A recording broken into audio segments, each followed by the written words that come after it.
Seorang remaja memiliki kemampuan untuk membuka kunci apapun di dunia. Tetapi dia tidak bisa membuka borgol hitam di tubuhnya. Borgol itu dipasangkan secara diam-diam oleh seseorang misterius. Saat dia tidur di sebuah penjara, dalam keadaan setengah sadar, dia samar-samar melihat, orang itu sepertinya adalah seorang sipir penjara dengan bekas luka di tengkuknya. Untuk memecahkan misteri ini, dia mencari di setiap penjara di dunia, tetapi tidak menemukan sipir tersebut. Akhirnya, dia tiba di penjara terakhir, penjara Nanba, yang dikenal sebagai penjara paling sulit untuk kabur di dunia. Sejak dibangun, tidak ada satupun narapidana yang berhasil melarikan diri, kecuali sel 13 tempat remaja itu berada. Keempat orang di dalamnya adalah penjahat kambuhan dengan tingkat keberhasilan kabur 100%. Setiap penjara sebelumnya mereka perlakukan seperti rumah sendiri, bebas keluar masuk. Kepala sipir, Hajime, yang bertanggung jawab atas sel 13 sangat kesal. Dia segera memerintahkan untuk menutup semua gerbang. Sementara itu, keempat orang di sel 13 sedang menikmati kesenangan melarikan diri. Sang protagonis meluncur, melewati gerbang tepat sebelum tertutup. Nomor 25. Melihat tidak ada jebakan, ingin melanjutkan. Tetapi dihentikan oleh nomor 11. Dia hanya melemparkan kartu remi ke depan untuk menyelidiki, dan langsung bisa menggambarkan lokasi semua laser. Lalu dia menyuruh yang lain mengikutinya. Ternyata, terlihat mudah tapi sulit dilakukan.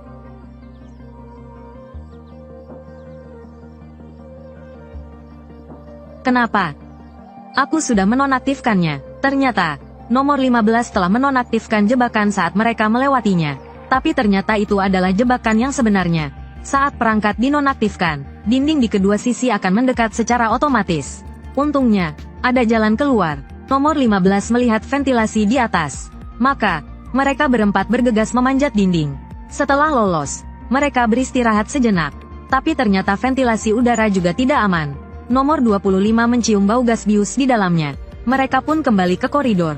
Sebelum mereka sempat bereaksi, sebuah bola besi besar menggelinding ke arah mereka. Mereka baru menyadari ini adalah rencana kepala sipir. Saat bola besi hampir menyusul mereka, mereka melihat saluran sampah di depan. Tanpa pikir panjang, nomor 15 melompat masuk. Untungnya, nomor 11 menyadari itu juga jebakan. Dan dengan bantuan nomor 69, mereka tidak jatuh. Kalau tidak, mereka akan terpanggang oleh listrik tegangan tinggi di bawah. Setelah kembali ke koridor dengan selamat, mereka akhirnya menyadari bahwa kepala sipir serius kali ini. Saat itu, wakil kepala sipir, Yamato, juga datang untuk mengejar mereka. Malam yang indah. Kalian sangat menyentuh hati. Mau jogging malam-malam begini? Biar aku temani. Ya, tidak mau. Tunggu. Untungnya, mereka berlari ke area labirin, dan berhasil lolos dari wakil kepala sipir yang buta arah. Namun, karena salah jalan, mereka malah masuk ke dalam kepungan. Para sipir langsung menembakkan peluru bius. Dalam keadaan darurat, nomor 25 mendorong nomor 15. Dan menanggung semua tembakan sendirian. Karena fisiknya yang unik, obat-obatan di tubuhnya akan menimbulkan efek sebaliknya. Jadi, obat bius malah membuatnya bersemangat. Melihat itu, para sipir melepaskan anjing polisi. Nomor 25 malah semakin bersemangat. Bahaya, nomor 25.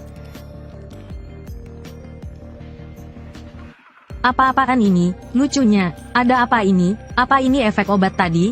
Kepala sipir pun terkejut melihatnya. Setelah melewati berbagai jebakan, keempatnya akhirnya sampai di gerbang utama. Gerbang itu dilengkapi dengan semua kunci tercanggih di dunia.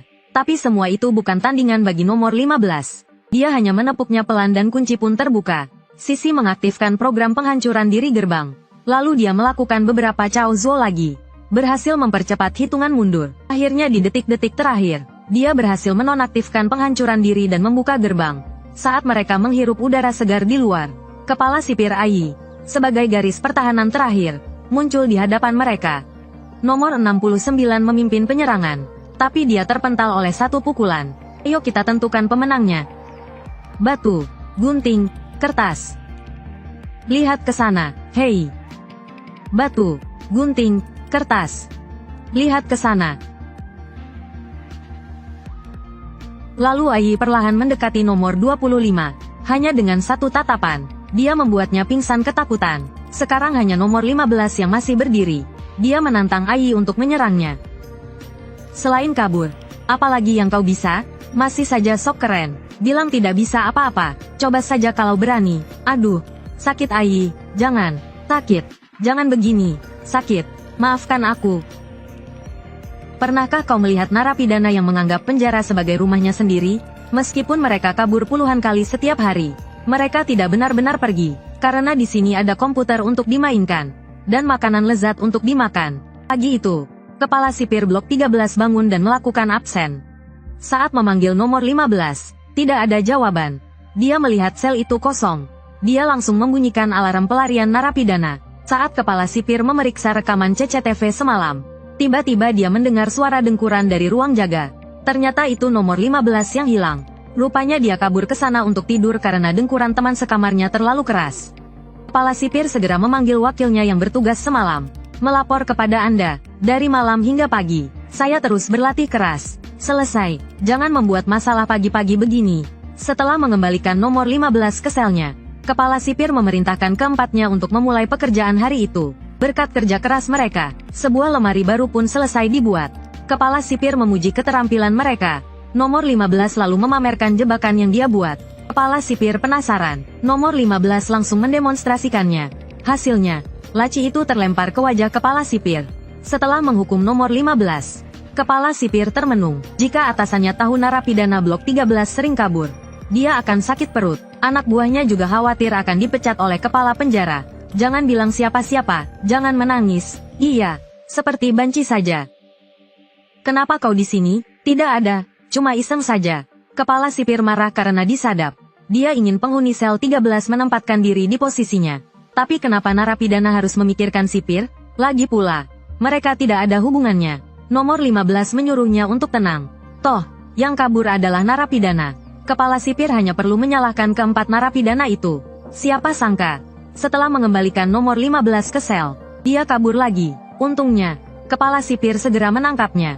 Tapi pelarian kali ini memberikannya kejutan. Seorang wanita, meskipun hanya sekilas, dia merasa wanita itu pasti cantik. Maka, keempatnya memutuskan untuk pergi ke ruang kunjungan untuk melihat lebih jelas. Tanpa sengaja, mereka mendobrak pintu. Kepala sipir terkejut dan tak bisa berkata-kata.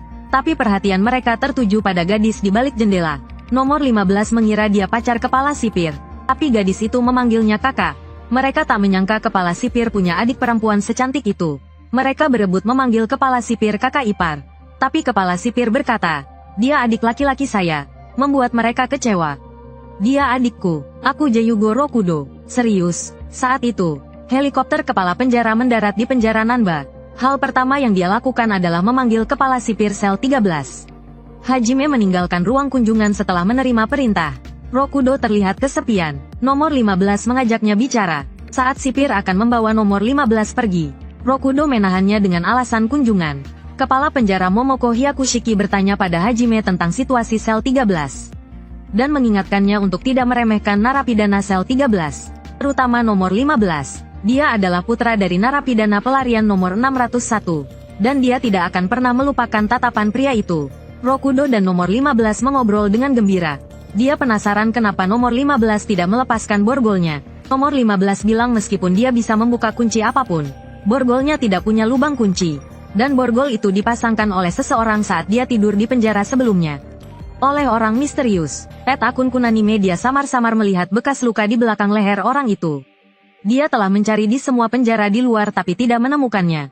Sekarang hanya penjara Nanba yang tersisa. Alasan dia tidak benar-benar kabur adalah untuk mencari orang misterius itu. Aku akan menemukannya. Tidak. Tidak apa-apa. Tepat. Di sini. Di tempat ini. Bagaimana rasanya diam-diam disukai atasan? Kepala penjara Hyakushiki baru saja kembali. Dan memanggil kepala sipir Hajime untuk melapor. Hajime mengatakan para narapidana sangat patuh akhir-akhir ini. Dan tidak ada upaya pelarian. Sebelum pergi, dia bergaya. Anda bilang mereka berbahaya. Tapi menurutku mereka hanya anak-anak nakal. Kepala penjara Hyakushiki. Hyakushiki terpesona olehnya. Dia berbalik dengan semangat. Bawahannya mengira dia gemetar karena marah. Tapi sebenarnya dia menyembunyikan rasa bahagianya. Keren sekali. Dia memanggil nama keluargaku. Dia memanggil nama keluargaku. Hajime sebenarnya merasa sangat gugup. Dia pikir Hyakushi tahu soal pelariannya. Tapi Hyakushi malah memikirkan cara agar Ichi memanggil namanya. Kembali ke kantor. Ichi tak berani buang waktu. Dia merapikan laporan 4 narapidana sel 13. lalu kembali ke kantor sipir. Hyakushi juga cemas menunggu kedatangan Ichi. Dia terus-menerus merapikan penampilannya, anak buahnya pun ikut tegang melihatnya. Ichi melewati berbagai pemeriksaan keamanan hingga tiba di pintu terakhir. Dia harus menjawab 50 pertanyaan untuk masuk. Semua pertanyaan itu dibuat langsung oleh Hyakushi, mulai dari tanggal lahir hingga makanan yang dibenci. Pintu baru akan terbuka jika semua pertanyaan terjawab dengan benar. Selanjutnya adalah saatnya berhadapan langsung dengan sipir. Silakan masuk. Permisi, hampir lupa mengubah suaraku. Permisi. Melihat Ichi melangkah mendekatinya, Hyakushi berusaha keras menahan rasa bahagianya, sampai Ichi menyerahkan berkas di hadapan Hyakushi.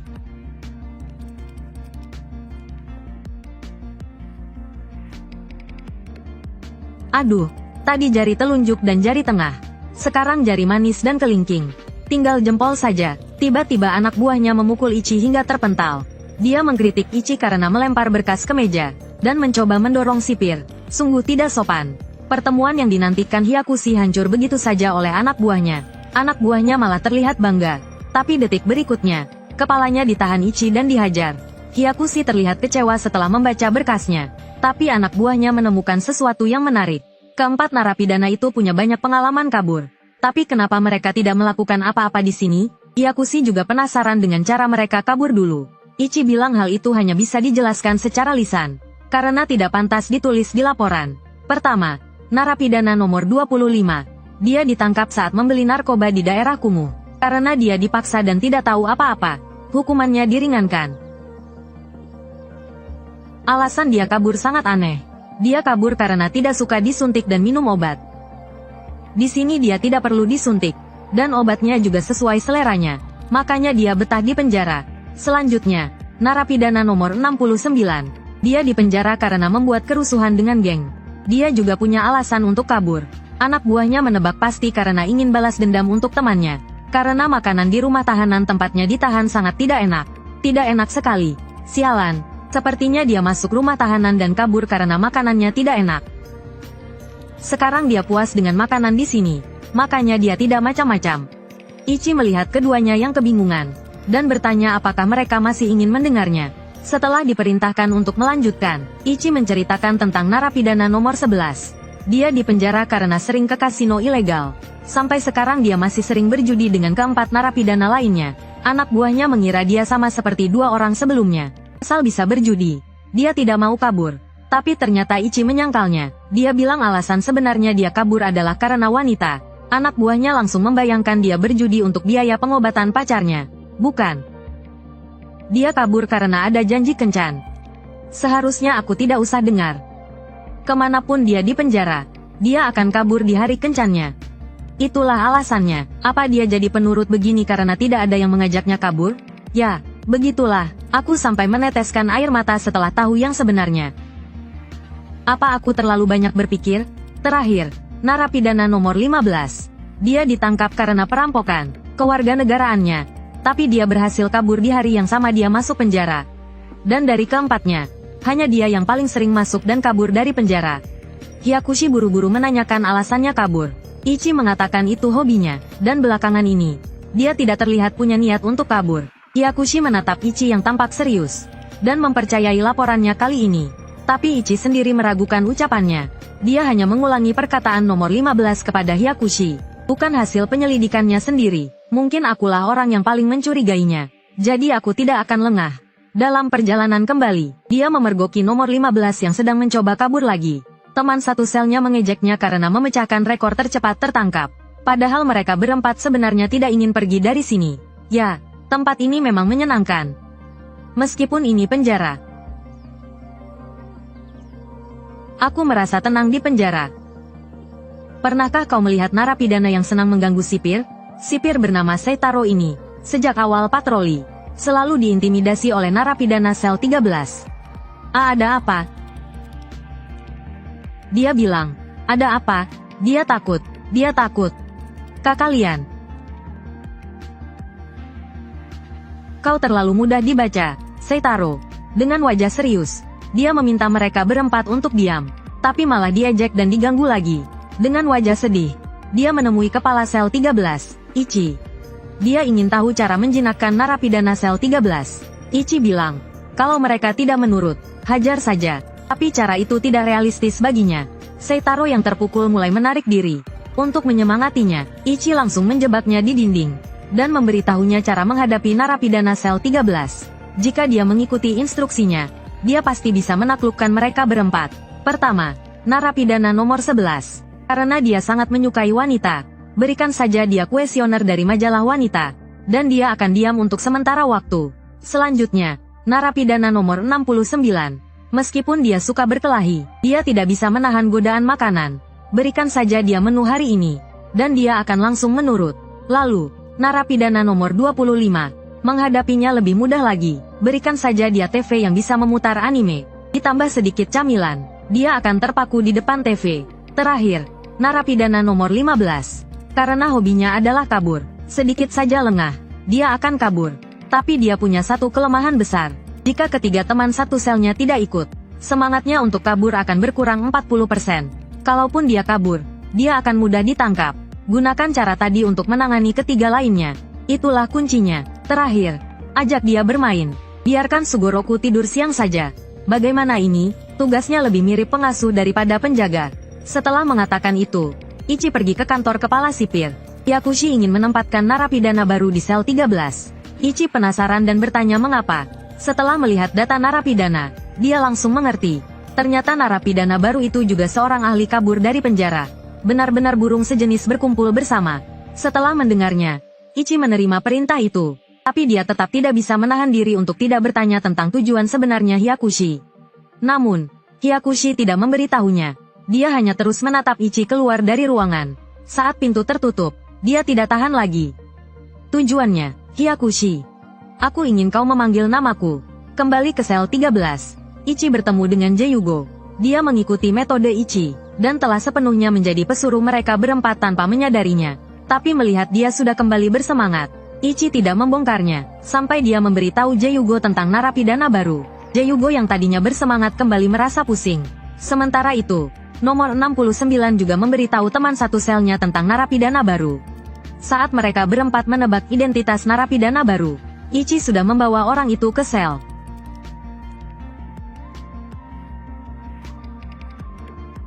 Salam kenal, aku adalah narapidana nomor 99, sukumu. Mulai hari ini, aku akan tinggal di sel 13. Nomor 15 tampak bingung.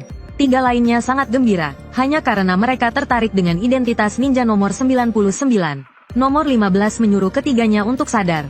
Tanpa diduga, nomor 99 langsung berpindah ke belakangnya, membuat ketiga penggemarnya kembali bersemangat. Nomor 15 bertanya alasan dia ditangkap. Hasilnya, nomor 99 menceritakan banyak pengalaman cuninya. Singkatnya, dia ditangkap karena masuk tanpa izin. Tapi dia selalu bisa kabur dari sel dengan ninjutsu. Nomor 15 mengejeknya karena akhirnya tetap tertangkap. Nomor 99 tidak terima mendengarnya. Dia langsung menantang nomor 15. Bertekad untuk menentukan siapa raja pelarian penjara yang terhebat. Awalnya, nomor 15 tidak tertarik. Tapi dia tidak tahan dengan ejekan nomor 99 yang terus-menerus. Menyebalkan, biar ku perlihatkan padamu, apa itu perbedaan kekuatan sebenarnya. Dasar ninja bau. Baiklah, kita bertemu malam ini pukul 1-3 pagi. Malam harinya, Jeyugo kembali menangis dan menemui Ichi. Ichi tidak mengerti apa yang terjadi padanya. Jeyugo bilang setelah makan malam, dia pergi ke sel 13 untuk menjadi pesuruh.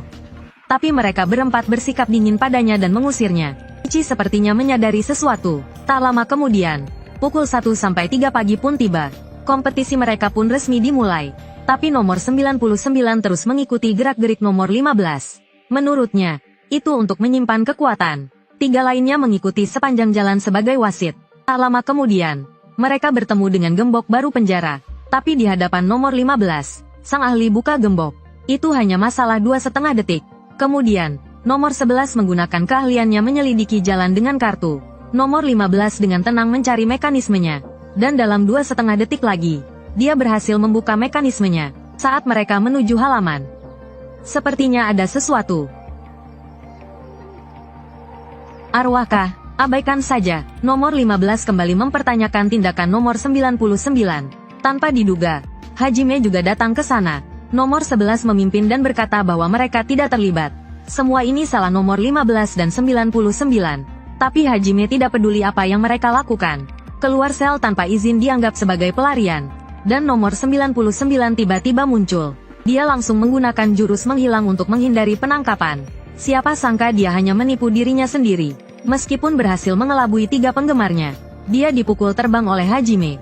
Tubuhnya yang kurus bahkan tidak sebanding dengan nomor 15. Kemudian, Hajime mulai menyalahkan nomor 15 karena memimpin pelarian.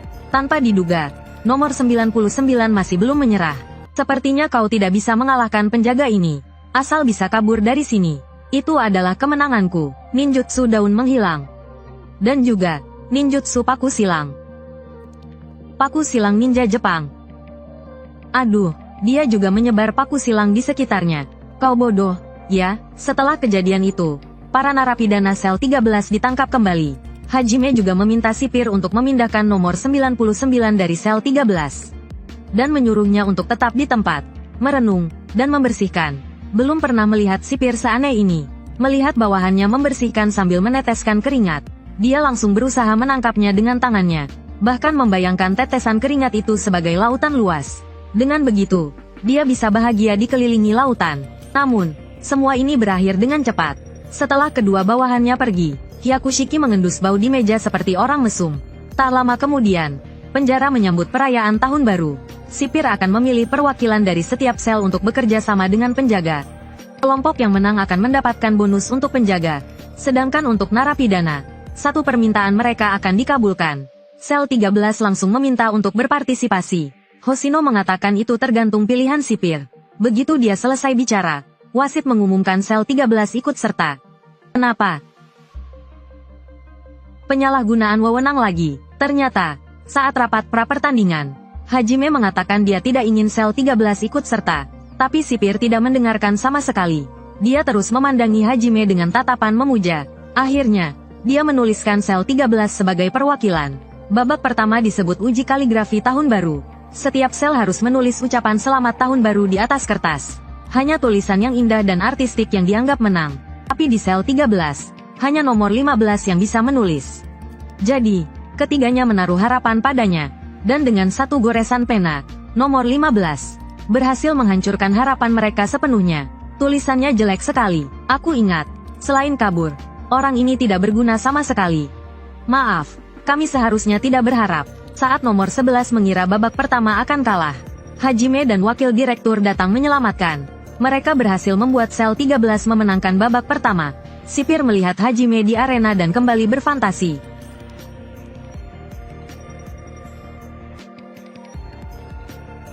Kalau saja Sugoroku menulis namaku. Tak lama kemudian, peralatan untuk babak kedua disiapkan. Setiap kelompok harus menumbuk mochi. Yang pertama berhasil membuat mochi dinyatakan menang. Jika meja terbalik, dianggap kalah. Kedua belah pihak juga boleh saling mengganggu. Lawan sel 13 adalah sel 5 yang dipimpin oleh si rambut hijau. Hajime mengirim wakil direktur dan nomor 69, Goku, untuk bertanding. Lawan mengirim narapidana bintang 4 bernama Zuli. Dan narapidana bintang 4 misterius nomor 2. Setelah wasit memberi aba-aba, wakil kepala langsung mulai memukul mochi. Sementara itu, narapidana nomor 2 langsung menyerang secara tiba-tiba, dan menghancurkan salah satu cakram di bawah kaki wakil kepala. Nomor 69 akhirnya melihat wajah asli lawannya. Ternyata narapidana bintang 4 nomor 2 bernama Liang. Nomor 69 pernah di penjara yang sama dengannya, tapi Liang selalu kalah darinya. Setelah berpisah, Liang terus berlatih dan meningkatkan kekuatannya, agar bisa mengalahkan nomor 69 dan memenangkan turnamen. Dengan begitu, dia bisa membangun tempat latihannya sendiri, dan menantang target yang lebih kuat. Lalu dia bertanya kepada nomor 69 untuk apa dia bertarung. Jawaban nomor 69 membuatnya terkejut. Kalau aku menang, aku akan meminta mereka memasang oven batu bata di dapur. Kenapa kau ingin oven batu bata? Kau tidak tahu, pizza yang dipanggang di oven batu bata itu sangat enak. Apa kau tidak mau makan? Dengan oven batu bata, makanan di sel 13 pasti akan lebih enak.